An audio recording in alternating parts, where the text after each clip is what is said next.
j'ai pas été un grand joueur, loin de là. Donc ça s'est vite reporté sur l'entraînement. J'ai toujours voulu faire ça. J'ai une formation de prof d'éducation physique au départ. Après, j'ai commencé à l'AS Ginglin-Cesson. Ensuite, je suis arrivé à Guingamp en 91 pour m'occuper, après Alain Guyader, cette époque-là, ça s'appelait les minimes nationaux. Après, c'est devenu les 15 ans nationaux. En 93-94, il y a la descente en national. Je passe avec Francis Mérecky comme adjoint. Ensuite, il y a la montée en Ligue 2. Je continue à intervenir un peu avec les pros, mais c'est surtout Yvan Schmitt qui avait pris le poste d'adjoint.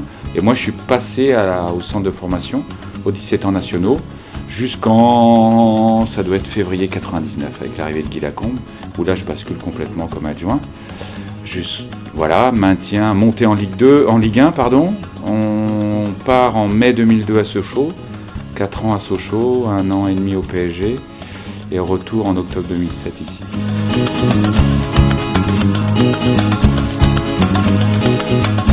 On est arrivé, quand on part la première semaine à Jersey en stage, moi j'avais pas signé. J'attendais, parce que je voulais voir avec qui j'étais. Il y avait eu d'autres. J'ai rencontré le président Le Gret 4-5 fois. On s'est vu, on a discuté.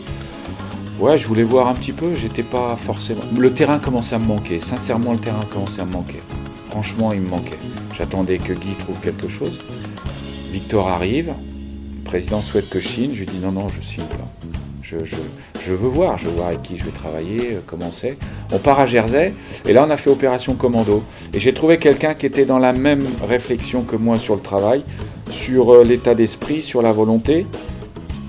Si vous demandez à ceux qui étaient là en octobre 2007, le stage de Jersey, ils vont vous dire peut-être que c'est leur pire souvenir. C'est leur pire souvenir. Ça a été très dur, à tous les points de vue, parce qu'il fallait... quand un nouvel entraîneur arrive, il recadre certains trucs. Pas qu'ils n'ont pas été faits avant, moi je respecte tout ce qui a été fait avant. Mais il y avait... lui a estimé qu'il y avait le besoin de faire des choses différentes. Donc on s'y est mis. Et Victor, le courant est passé, il m'a laissé faire. Je me suis franchement régalé au niveau de l'entraînement.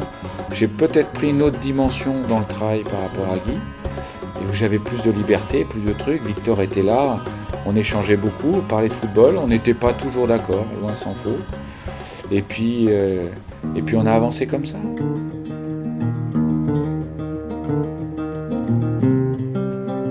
J'étais tout jeune.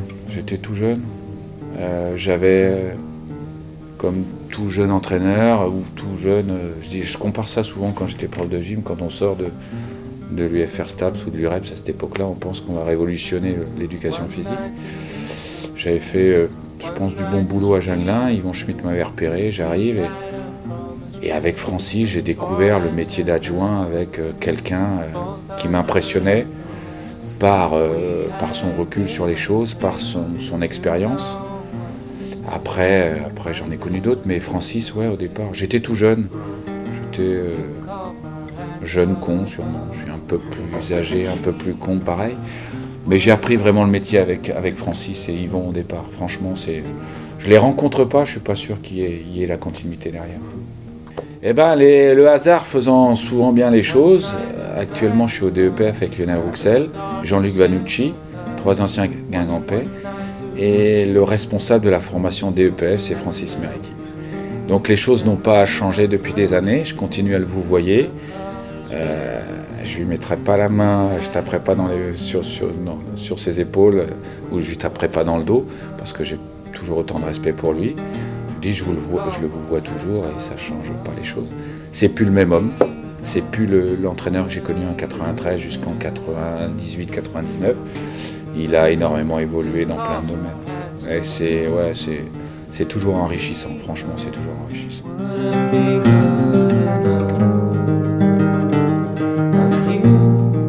Voilà, comment dire, je peux pas. C'est 8 ans, presque 9 ans avec lui, c'est plus un entraîneur, c'est un ami. C'est plus l'entraîneur que je suis, c'est l'homme. Je suis estampillé Guy Lacombe, et je le revendique totalement. J'ai tout appris.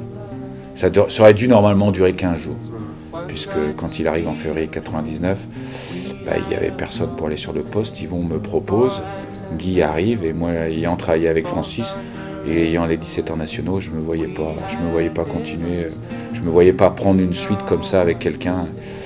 Et il m'a dit, écoute, cherche un adjoint pendant ce temps-là, pendant 15 jours. Et au bout de 15 jours, il m'a dit, c'est fini, tu redescends plus aux 17 ans nationaux, c'est arrangé avec Yvon et tu restes avec moi. Et là, ça change tout. Je découvre une autre exigence, une autre philosophie dans le travail, une multitude d'exercices.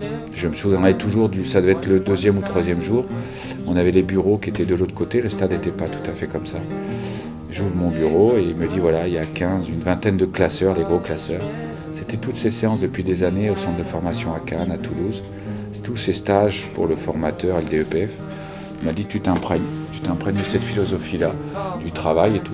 Alors j'ai commencé avec lui simplement, je faisais les échauffements, il y a quelques-uns ici qui peuvent en témoigner, je faisais les échauffements techniques et les étirements. Tout le reste, c'était Guy qui faisait. Et au fil des années, il a lâché un peu, il a fallu montrer qu'on était à la hauteur.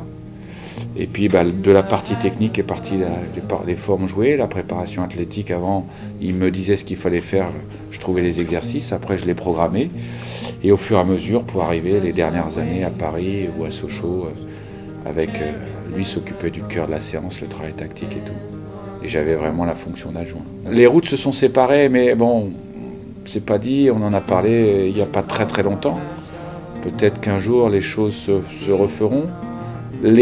Ça sera différent, il a eu un autre vécu avec un autre staff, moi j'ai travaillé avec d'autres entraîneurs et j'ai eu beaucoup de liberté. Mais c'est toujours un régal de parler de ballon, il n'y a pas une semaine qu'on ne s'appelle pas. Comme il est sur Dinard, c'est assez... Ouais, on arrive à manger ensemble. C'est football, ça reste football. Ça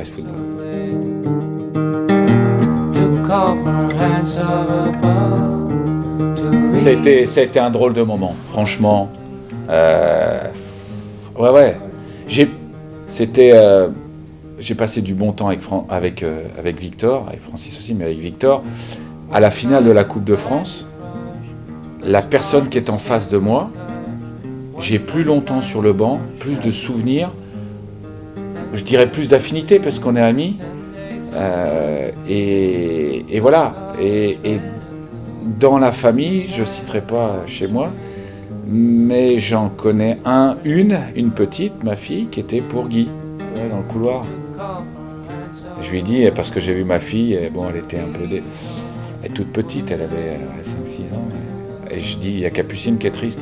Et il passe et il me dit froidement, il n'y a pas qu'elle. Bon, après on a mis du temps, on s'est retrouvés autour d'une bière et puis on a refait le match, tous les deux.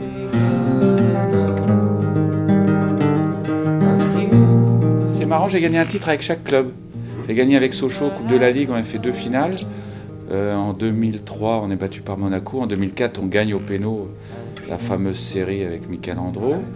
En 2006, j'ai la chance de faire la finale et gagner la finale du PSG contre Marseille. Donc ça, c'était un grand moment. Donc j'aurais fait celle-là et j'ai fait celle que tout le monde retient, c'est le gagnant contre Rennes. Donc j'ai eu quand même j'avais la finale contre Nice au Parc des Princes qui avait été. Donc j'ai fait 5 finales, gagné 3. Et puis la chance quand même de faire Guingamp-Rennes. Il faudra un peu de temps avant qu'il y en ait une. Je souhaite de tout cœur qu'il y en ait une rapidement. Et une PSG Marseille, quoi. Ça fait deux belles affiches. On a mis dans le vestiaire des joueurs une phrase de Sir Alex Ferguson qui dit « On a l'obligation du devoir d'exigence ». Et c'est là-dessus que j'insiste avec les joueurs, les plus jeunes, les plus anciens connaissent le discours. Voilà, sur l'exigence au quotidien, c'est pas de la rigueur, c'est un jeu, donc ça doit être un plaisir. Mais quand ils sont à l'entraînement, il n'y a qu'un seul objectif. Chaque exercice, chaque geste technique, chaque passe, chaque déplacement, chaque course, c'est pour un seul objectif, c'est la gagne. Il n'y a que ça qui guide un joueur professionnel. Il n'y a pas autre chose. Et moi, les grandes phrases, le plaisir, ouais, il n'y a que le plaisir dans la gagne. J'ai jamais vu une équipe prendre 38 branlées toute l'année et être heureuse de perdre. Ou alors, il faut faire un autre jeu, il faut faire le championnat du dimanche matin, et il y a des équipes qui ont envie de jouer et qui ont envie de se faire plaisir. Le plaisir, il est dans la gagne. Moi, j'ai jamais vu une équipe j'ai jamais vu une équipe aller s'embrasser quand ils prennent un but. J'ai vu des équipes aller s'embrasser quand ils marquent un but. J'ai vu mon bonheur, c'est pas un joueur qui fait une danse autour d'un poteau de corner. C'est le mec qui va remercier celui qui a fait la passe.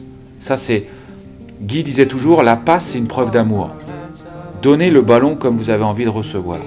C'est ça la plus belle chose. La plus belle chose, c'est comprendre l'autre. Le football, c'est ça. C'est comprendre l'autre. Être ensemble, un projet commun, une philosophie commune pour un seul objectif. Gagner ensemble. C'est pas celui qui a le ballon qui est le plus important, c'est les gens qui tournent autour. Accepter de courir pour l'autre. Le sens du sacrifice. On s'en était servi, vous vous en souvenez, pour la finale à la Coupe de France. Le sens du sacrifice. Sir Alex parlait de, quand il travaillait dans les mines, du mec qui était à côté de lui, qui savait que ce mec-là pouvait vous sauver la vie s'il y avait un coup de grisou. Football, c'est ça, c'est le respect de ça. Le respect des anciens, respecter le vestiaire, respecter les gens qui sont autour du club, parce que la femme de ménage, parce que la lingère, parce que le supporter qui fait 500 bornes pour vous voir, il a presque autant de respect que votre voisin, que le gars qui va jouer à côté de vous. Et il mérite tout autant de respect. Moi, je pars de ça. À partir du moment où il n'y a plus ça, on ferme la porte du vestiaire, on fait ses valises ensemble. To